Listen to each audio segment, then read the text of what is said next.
शक्ती तुळजाभवानी, महाराष्ट्राचा आराध्य दैवत प्रौढ प्रताप पुरंदर श्रीमंत योगी जाणता राजा क्षत्रिय कुलवंश छत्रपती शिवाजी महाराज, आदरणीय पूजनीय हिंदुहृदय सम्राट शिवसेना प्रमुख बाळासाहेब ठाकरे यांना प्रथम मानाचं वंदन करतो। आणि आज या ठिकाणी आपण या तळपत्या उन्हामध्ये सर्वजण तापलेले आहात, घामाच्या धारा चाललेल्या आहेत आणि ही वेळ आपल्यावरती का आलेली आहे याचं आत्मचिंतन आणि त्यावर एक प्रहार टाकण्यासाठी सगळे जमलेलो आहोत। आपण व्यासपीठावर पाहिलं तर एखादा दुसरा पक्ष तालुक्यातला सोडता सर्वच पक्षाची नेते मंडळी आज या ठिकाणी एकत्रित आलेली आहे। यामध्ये कुठलाही राजकीय अजेंडा आमचा नाही आहे। जे काही या ठिकाणी उपस्थित आहेत, जमलेले आहेत आणि पोटतिडकीने आपल्या समोर बोलत आहेत, ते या तालुक्यातीलच नव्हे तर महाराष्ट्रातील आणि अखंड हिंदुस्थानातील सर्वसामान्य जनतेला आजपर्यंत विष पाजण्याचं काम ज्यांनी केलं। 4 जुलैला प्रथमतः या ठिकाणी काही अधिकारी आले आणि त्यांनी या सगळ्या रॅकेटचा पर्दाफाश करायला सुरुवात केली। 4 आणि 5 जुलै 2 दिवस हे सगळं तपास यंत्रणा आपल्या तालुक्यामध्ये फिरत होते। विशेषतः मी प्रथमतः जो कोणी अज्ञात व्यक्ती आहे त्याला खरंच मनापासून धन्यवाद देणार आहे, कारण मुंडे साहेब गेली 4-6 महिने आपण पाहत आहोत की वेगवेगळ्या अन्न औषध प्रशासनामध्ये त्या खात्यामध्ये मग हॉटेल असतील, स्वीट होम असतील, डेरे असतील, सगळ्यांच्या तपासण्या करतायत। परंतु या परिसरामध्ये चालणारं हे भेसळीचं रॅकेट ज्या खऱ्या बहादरानं मुंडे साहेबांच्या कानावरती घातलं त्याचं नाव मुंडे साहेबांनी आतापर्यंत सांगितलं नाही आणि मला वाटतं शेवटपर्यंत सुद्धा ते आपल्या समोर येणार नाही। पण तो एक आपल्यातला सद्ग्रस्त आहे। आता मला वाटतं आपल्यामध्ये तो कुठेतरी भाषण ऐकत असेल, त्याला खरं मनापासून धन्यवाद दिले पाहिजेत, कारण ही सगळी इत्थंभूत माहिती, खरी माहिती आणि वास्तव चित्र त्यांनी ते तुकाराम मुंडे साहेबांना सांगितलं, म्हणून हे सगळं रॅकेट आपल्या समोर आलेलं आहे। आणि मी या ठिकाणी बोलत असताना आवर्जून आता तुम्ही आवर्जून विधानसभेतल्या काही आमदारांची भाषणं ऐकलेली आहेत। प्रत्येक भाषणामध्ये जो उल्लेख आला, सगळ्या वृत्तवाहिन्यांच्या पत्रकारांनी एक उल्लेख केला, प्रिंट मीडियाने सुद्धा उल्लेख केला की ते मंचर म्हणून केला। मी या ठिकाणी मंचरकरांचा प्रतिनिधी तुमच्या समोर उभा आहे, बोलत आहे। बांधवांनो, जे 26 आरोपी पकडलेले आहेत, जयसिंगराव एकही आरोपी मंचरचा नाही आहे आणि एकही डेअरी मंचरची नाही, पण नाव मात्र मंचरचं अख्ख्या देशात बदनाम झालेलं आहे। मंचर मंचर मंचर, जिकडे पाहिजे तिकडे मंचर।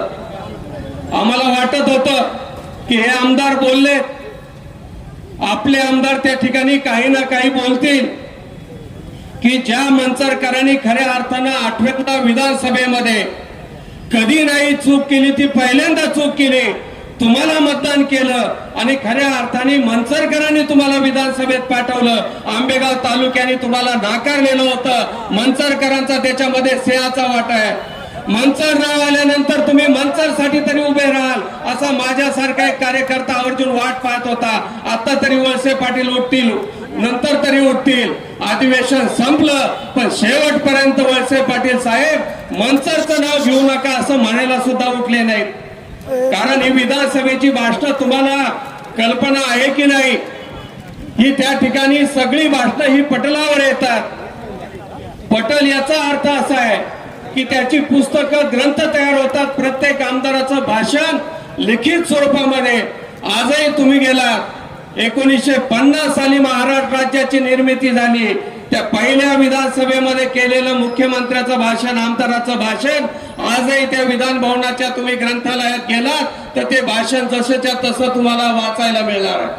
काल परवा झालेली 4-5 आमदारांची भाषणं ही त्या स्वरूपी पटलामध्ये कायम स्वरूपी जे राहणार आहेत। आम्ही मेलो, पुढच्या 4 पिढ्या मेल्या तरी मंचरच्या नावाचा शिक्का वळसे पाटील साहेब तुमच्यामुळे पुसला जाणार नाही। तो त्या ग्रंथालयामध्ये विधान भवनात सगळ्या आमदारांच्या तोंडून आलेला आहे।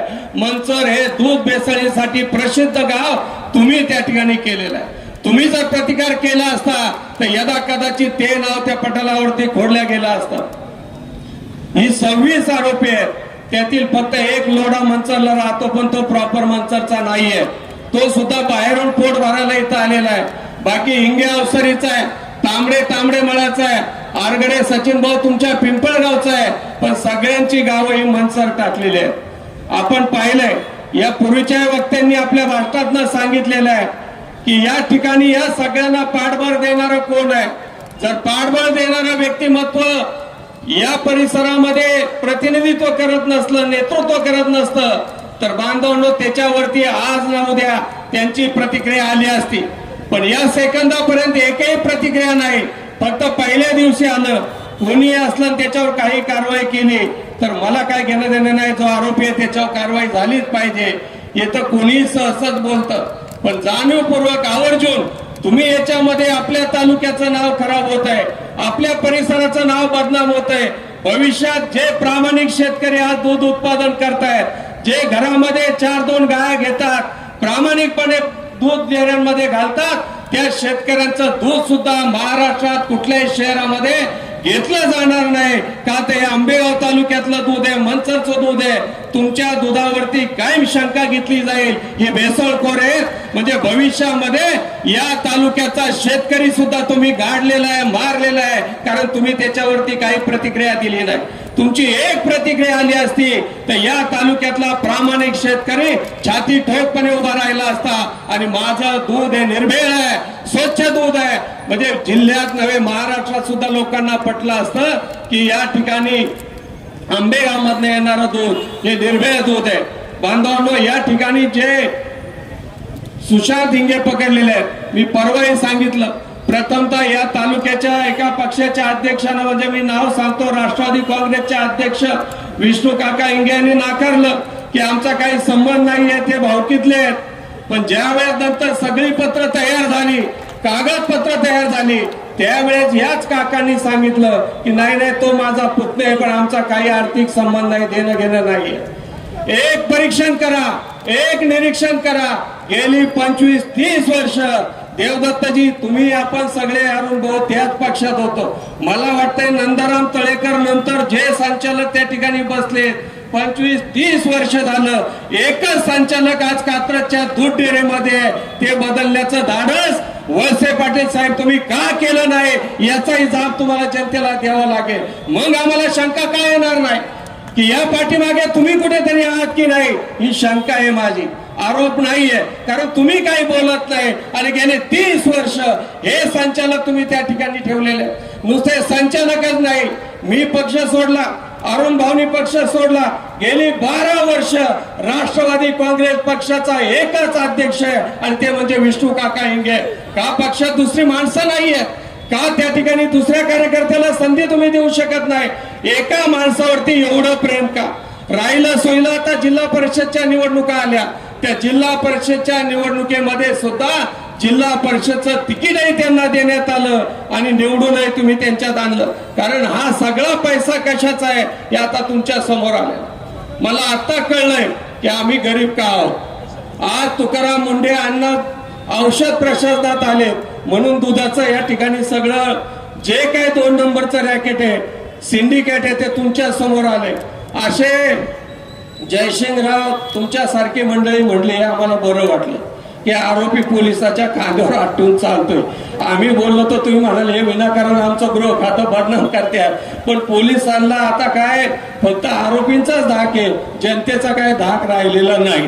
त्यामुळं आरोपी राजरोसपणानं आपला कारभार करतायत. उद्या जर हे दुसऱ्या एखाद्या इंडस्ट्रीत असे 10 तुकाराम मुंडे उभे राहिले तर जेवढे मोठ्या मोठ्या गाड्या घेऊन बंगले बांधून राहिलेत ना ते सगळे रस्त्यावर येतील. आणि डॉक्टर कराळे, जयसिंगराव तुम्ही सगळे अरुण भाऊ सत्ताधारी आहात, तुम्ही मुख्यमंत्र्यांकडे एक मागणी करा, जेवढे आरोपी पकडलेले आहेत त्या सगळ्यांच्या प्रॉपर्ट्या सरकार जमा करा, जप्त करा प्रॉपर्ट्या. कारण या सगळ्या 2 नंबरच्या प्रॉपर्ट्या आहेत, या काही घामाच्या पैशाच्या प्रॉपर्ट्या नाहीत. एकदा तो प्रॉपर्ट्या सगळ्या जप्त केल्यानंतर त्यांना कळेल की पुन्हा कसं उभं राहायचं असतं आणि कसा पैसा कमवायचा असतो. तेव्हा बांधवांनो ही आबरू आपल्या मंचर गावची गेलेली आहे. तमाम मंचरकरांच्या वतीनं मी या सगळ्या गोष्टीचा निषेध करतो आणि या ठिकाणी उपस्थित असणाऱ्या सगळ्या पत्रकारांना आवर्जून सांगतो, किमान मंचरचा उल्लेख यापुढे टाळा. कारण ना मंचरची डेअरी ना मंचरचा कुठला या ठिकाणी आरोपी आहे. तेव्हा मंचर म्हणण्यापेक्षा आंबेगाव तालुका म्हणा. आणि मग आंबेगाव तालुक्याचा प्रतिनिधी कोण आहे हे सगळ्या महाराष्ट्राला कळेल. मंचर मारल्यामुळे आंबेगाव तालुका प्रतिनिधी झाकला गेलेला आहे. तुम्ही सरळ आंबेगाव तालुक्याचं नाव घ्या तरच त्या ठिकाणी प्रतिनिधी उघड होतील. नाही नाही, ती सुद्धा अवसरीच्या हद्दीत गेली. बारकाईनं अभ्यास करा. मंचरच्या हद्दीत अजिबात काही नाही. गेली 40 वर्ष मी राजकारण करतोय. मंचरच्या हद्दीत नाही, ते सुद्धा अवसरीत आहे. सगळी पट्टीची जाती त्या अवसरी ग्रामपंचायतला जाती. मंचर ग्रामपंचायतला 1 रुपया सुद्धा आमच्या काही नगरपंचायतला मिळत नाही. त्यामुळं जे नाव आहे ते आंबेगाव तालुक्याचं द्या. मग त्या ठिकाणी महाराष्ट्रातल्या जनतेला कळेल का हे कुणाच्या नेतृत्वाखाली आणि कोण यांचा आका आहे. ते नाव सुद्धा थोड्या दिवसात पुढे आल्याशिवाय राहणार नाही. तुम्ही भर उन्हात आलेला आहे, जास्त काही बोलत नाही.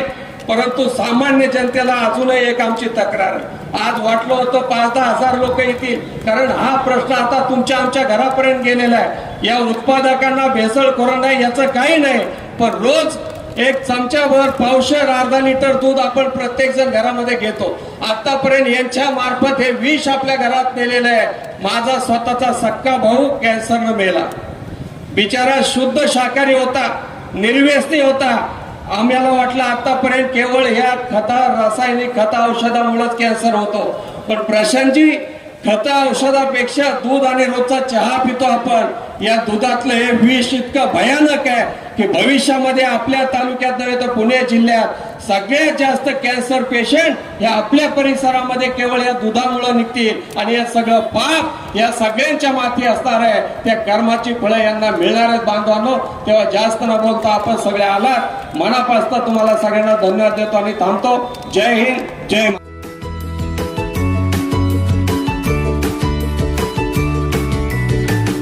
बातम्या शेतीच्या, बातम्या मातीच्या, बातम्या अन्यायाच्या, गुन्हेगारीच्या,